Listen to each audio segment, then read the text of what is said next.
കൊച്ചി വടുതലയിൽ അയൽവാസിയെയും ഭാര്യയെയും പെട്രോൾ ഒഴിച്ച് തീ കൊളുത്തി യുവാവ് ആത്മഹത്യ ചെയ്തു. വടുതല സ്വദേശി വില്യമാണ് ആത്മഹത്യ ചെയ്തത്. വില്യം തീ കൊളുത്തിയ ക്രിസ്റ്റഫറിനെയും ഭാര്യ മേരിക്കുട്ടിയെയും ലൂർദ് ആശുപത്രിയിൽ പ്രവേശിപ്പിച്ചിരിക്കുകയാണ്. നേരത്തെ നമ്മൾ ആ റിപ്പോർട്ട് വിശദമായി പരിശോധിച്ചു. കൂടുതൽ വിവരങ്ങൾ അമൽ സുരേന്ദ്രൻ നൽകും വടുതലയിൽ നിന്ന്. അമൽ, അവിടെ എത്തിയല്ലോ. എന്താണ് നാട്ടുകാർ പറയുന്നത്? ഈ വഴിതർക്കമൊക്കെ നേരത്തെ അവിടെ ഉണ്ടായിരുന്നു. അതിൻ്റെയൊക്കെ പേരിൽ രണ്ടുപേരെ തീ കൊളുത്തി കൊല്ലാൻ ശ്രമിക്കുക, അതിനുശേഷം അയാൾ ആത്മഹത്യ ചെയ്യുക. എന്താണ് അവിടെ സംഭവിച്ചത്? നാട്ടുകാരൊക്കെ എന്താണ് അമൽ പറയുന്നത്?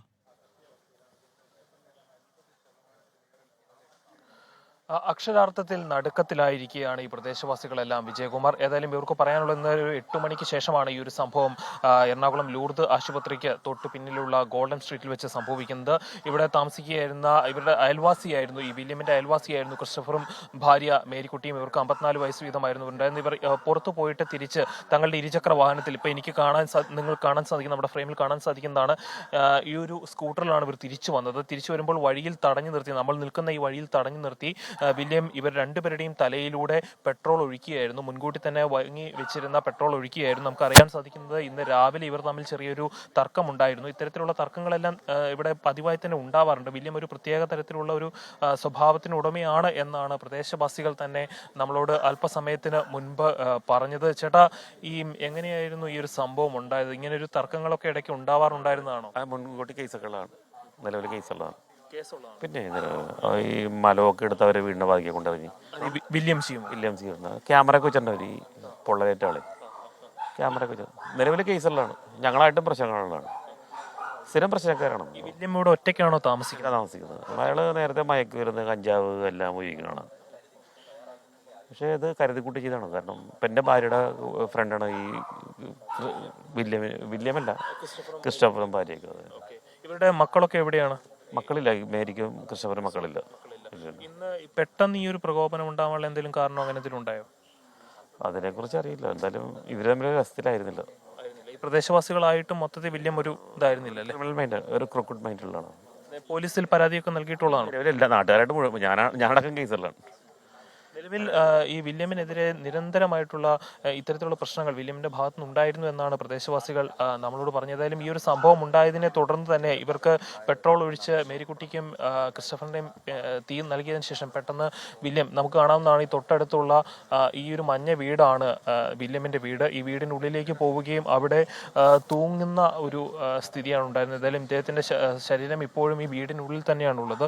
പോലീസ് ഇവിടെ എത്തിയിട്ടുണ്ട്. ഇൻക്വസ്റ്റ് നടപടികളെല്ലാം ഇന്ന് തന്നെ പൂർത്തിയാക്കും എന്ന് തന്നെയാണ് നമുക്ക് ഇപ്പോൾ അനുമാനിക്കാൻ സാധിക്കുന്നത്.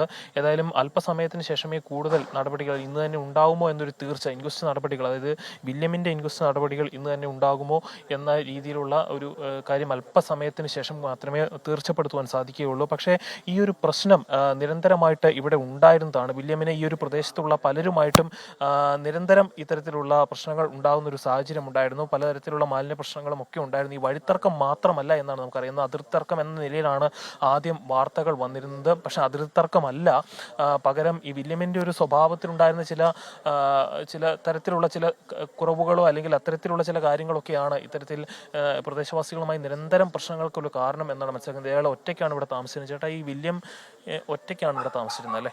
ആദ്യമായിട്ട് ഈ ഒരു ദാരുണമായ സംഭവത്തിൽ നാട്ടുകാരെന്നുള്ള നിലയിൽ എൻ്റെ ദുഃഖം രേഖപ്പെടുത്തുകയാണ്. ഇത് ഒരു CCTV വെച്ചതിൽ തുടങ്ങിയുള്ള തർക്കമാണ്. കാര്യം ഈ ക്രിസ്റ്റഫറിൻ്റെ വീട്ടിൽ വേസ്റ്റ് പോയി വീഴേണ്ട ഒരു സംഭവം ഉണ്ടായി. അപ്പോൾ അത് ക്രിസ്റ്റഫറാണ്, ഈ മരണപ്പെട്ട ആളാണെന്നുള്ള, വില്യംസാണ് അത് ചെയ്യണമെന്നുള്ളൊരു സംശയം വന്നപ്പോൾ അവിടെ CCTV വെച്ചു. അപ്പോൾ അതിൽ തുടങ്ങിയുള്ള തർക്കമാണ്. ഈ ഇടവഴിയിൽ നിന്ന് ഈ CCTVയിൽ കൃത്യമായിട്ട് വില്യംസിൻ്റെ മുറി കേന്ദ്രീകരിച്ചാണ് അത് വെച്ചത്. അത് കൂടുതൽ വൈരാഗ്യത്തിലേക്ക് പോയി. എത്ര വയസ്സുണ്ടായിരുന്നു വില്യംസിന്? എത്ര വയസ്സ്? 50 വയസ്സ്.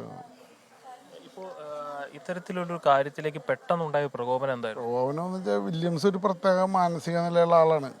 അപ്പോൾ അത് മദ്യപാനവും എന്തെങ്കിലുമൊക്കെ കൊണ്ടുള്ള ഇതായിരിക്കുള്ളൂ. പരാതികളൊക്കെ പോലീസിലേക്ക് പോയി ജീവിക്കണമല്ലോ. അപ്പോൾ അതിൻ്റെതായ മാനസിക പിരിമുറുക്കമൊക്കെ ഉണ്ടാവും. ഇപ്പോൾ വില്യംസിനെ കുറിച്ച് ഇത്തരത്തിലുള്ളൊരു പ്രശ്നങ്ങളാണ് നാട്ടുകാർക്കെല്ലാം ഒരേ സ്വരത്തിൽ പറയാനുള്ളത്. ഏതായാലും നമുക്കിപ്പോൾ ഈ ഒരു പ്രദേശത്തെ വാർഡ് മെമ്പർ തന്നെ നമ്മോടൊപ്പം ചേരുന്നുണ്ട്. എന്തായിരുന്നു ഈ ഒരു പ്രശ്നം നേരത്തെ ഈ വാർഡ് മെമ്പറിന്റെ ശ്രദ്ധയിൽപ്പെട്ടിരുന്നു, അല്ലെങ്കിൽ ആളുകൾ ഉൾപ്പെടുത്തി? മേരി ചേച്ചിയൊക്കെ 1-2 പ്രാവശ്യം എന്നോട് പരാതി പറഞ്ഞിട്ടുണ്ട്. ഇയാൾ വേറെ ഒന്നുമല്ല, ഈ വേസ്റ്റ് എടുത്തിട്ട് അവർ കോമ്പൗണ്ടിലേക്ക് ഇടും, ഇങ്ങനെയുള്ള ചില പ്രശ്നങ്ങൾ ഉണ്ടാക്കുന്നുണ്ടെന്ന് പറഞ്ഞതിൻ്റെ ഭാഗമായിട്ട് ഞാൻ നേരത്തെ 1-2 പ്രാവശ്യം സംസാരിച്ചിട്ടുണ്ട്.